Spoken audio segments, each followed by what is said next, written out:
भारत और सऊदी अरब के बीच अचानक खड़ा हुआ तनाव आज पूरी दुनिया के लिए किसी बड़े भूचाल से कम नहीं है। जहां दशकों से दोनों देशों के रिश्ते ऊर्जा, निवेश और प्रवासी भारतीयों के भरोसे बेहद मजबूत माने जाते थे, वहीं अब हालात ऐसे मोड़ पर आ गए हैं कि रिश्तों की नींव तक हिल चुकी है।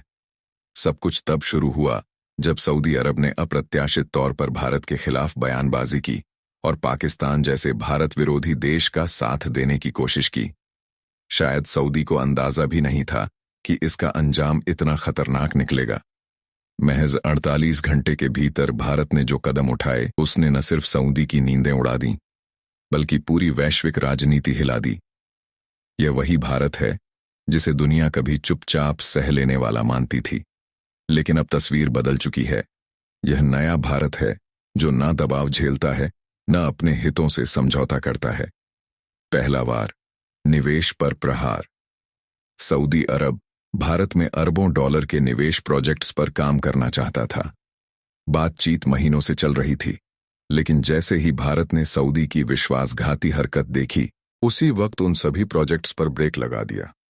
जो योजनाएं लगभग पूरी हो चुकी थीं, उन्हें ठंडे बस्ते में डाल दिया गया। यह खबर फैलते ही सऊदी के बिजनेस जगत में हड़कंप मच गया। निवेशकों को डर सताने लगा कि अगर भारत जैसा विशाल बाजार हाथ से निकल गया तो नुकसान इतना गहरा होगा जिसकी भरपाई मुमकिन ही नहीं। दूसरा वार, रक्षा सहयोग पर रोक। भारत दुनिया का सबसे बड़ा हथियार खरीदार है। सऊदी को उम्मीद थी कि भारत से रक्षा सहयोग उसकी सुरक्षा और अंतर्राष्ट्रीय छवि दोनों को मजबूत करेगा, लेकिन भारत ने साफ संकेत दे दिया, अब कोई रक्षा साझेदारी नहीं। यह सिर्फ आर्थिक झटका नहीं था, बल्कि एक रणनीतिक प्रहार था जिसने सऊदी की क्षेत्रीय महत्वाकांक्षाओं को कमजोर कर दिया। तीसरा वार, तेल पर प्रतिबंध। सऊदी की अर्थव्यवस्था तेल पर टिकी है और भारत उसका तीसरा सबसे बड़ा ग्राहक रहा है। भारत की ऊर्जा जरूरतों का 16 से 20% हिस्सा अकेले सऊदी से आता था, लेकिन जब भारत ने सऊदी से तेल आयात पर पूर्ण प्रतिबंध लगा दिया तो यह उसकी रीढ़ पर सीधा वार था। यह कोई छोटा देश नहीं, बल्कि दुनिया की 5वीं सबसे बड़ी अर्थव्यवस्था थी जिसने यह फैसला लिया। भारत ने साफ कर दिया, अब वह रूस, अमेरिका, अफ्रीका और ईरान से नई सप्लाई चेन बनाएगा। नतीजा, सऊदी की अर्थव्यवस्था डगमगाने लगी। कच्चे तेल के बाजार में हलचल मच गई और विश्लेषकों ने इसे सऊदी के लिए सबसे बड़ा खतरा बताया। चौथा वार, कूटनीतिक अलगाव। भारत यहीं नहीं रुका, उसने वैश्विक मंचों पर सऊदी को अलग थलग करना शुरू कर दिया। संयुक्त राष्ट्र और दूसरे अंतर्राष्ट्रीय मंचों पर भारत की लॉबिंग ने कई देशों को सऊदी को चेतावनी देने पर मजबूर कर दिया।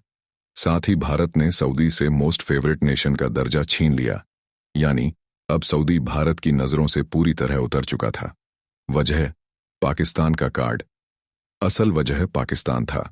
सऊदी ने कश्मीर मुद्दे पर पाकिस्तान का खुला साथ दिया और यहां तक कह दिया कि अगर भारत पाकिस्तान पर हमला करता है तो यह हमला सऊदी पर माना जाएगा। भारत को साफ हो गया, जिसे वह इतना आर्थिक फायदा पहुंचा रहा है, वही उसकी पीठ में छुरा घोंप रहा है। इस बार भारत ने ठान लिया था, सऊदी को सबक ऐसा मिलेगा जिसे वह कभी भूल नहीं पाएगा। भारत को मिला वैश्विक समर्थन। भारत के इन फैसलों को रूस और इजराइल का सीधा समर्थन मिला। रूस ने भरोसा दिलाया कि वह सस्ते तेल की सप्लाई देगा। इजराइल ने कूटनीतिक मोर्चे पर साथ दिया। सऊदी के लिए यह और बड़ा झटका था, क्योंकि अब भारत अकेला नहीं, बल्कि बड़ी शक्तियों के साथ खड़ा था। जनता का गुस्सा। भारत में भी जनता ने सऊदी के खिलाफ गुस्सा दिखाया। जनता को गर्व था कि उनका देश अब किसी विदेशी दबाव में नहीं झुक रहा।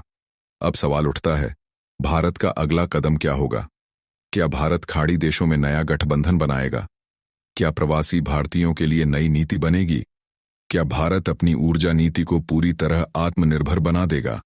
दुनिया इन सवालों का जवाब जानने को बेताब है, लेकिन इतना साफ है, नए भारत ने चेतावनी दे दी है। अगर कोई देश भारत के खिलाफ खड़ा होने की भूल करेगा तो उसका अंजाम सिर्फ आर्थिक नुकसान नहीं, बल्कि राजनीतिक और रणनीतिक तबाही भी होगी। सऊदी ने भारत को हल्के में लेने की गलती की और अब उसकी कीमत अरबों डॉलर, वैश्विक अलगाव और सुरक्षा संकट के रूप में चुकानी पड़ रही है। और याद रखिए, यह तो बस शुरुआत है। आने वाले दिनों में भारत के कदम और भी कठोर हो सकते हैं। यह कहानी सिर्फ भारत बनाम सऊदी की नहीं, यह उस नए भारत की पहचान है जो अब किसी के सामने झुकने वाला नहीं।